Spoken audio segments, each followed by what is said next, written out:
Ben ritrovati al meteo di Antenna 3. Cambia il tempo sulle nostre regioni proprio a ridosso del Ponte dell'Immacolata, con precipitazioni un po' ovunque. Vediamo il dettaglio.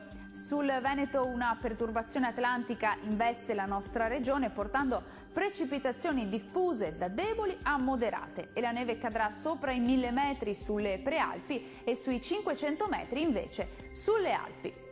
Temperature massime che saranno comprese tra 4 e 9 gradi, valori notturni attesi tra 2 e 6 gradi circa. Spostiamoci ora a vedere la situazione del Friuli Venezia Giulia. Anche qui il cielo sarà coperto con precipitazioni diffuse un po' ovunque sulla nostra regione e localmente potranno risultare anche moderate. La neve cadrà in montagna sopra i 1000 metri sulle prealpi e a 500 metri invece sulle Alpi.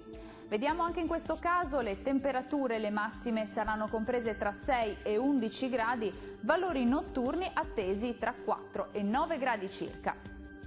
Concludiamo con uno sguardo alla situazione del Trentino Alto Adige. Anche qui la perturbazione atlantica porterà precipitazioni sparse ma diffuse, generalmente deboli e comunque nevose sopra i 400-500 metri. Vediamo le temperature, le massime saranno attese sui 2-3 gradi, valori notturni invece sotto zero ovunque. Il mare sarà mosso, localmente molto mosso nel Golfo di Trieste, i venti forti, sud-occidentali, localmente moderati sulla laguna di Venezia. Dal meteo per ora è tutto, arrivederci!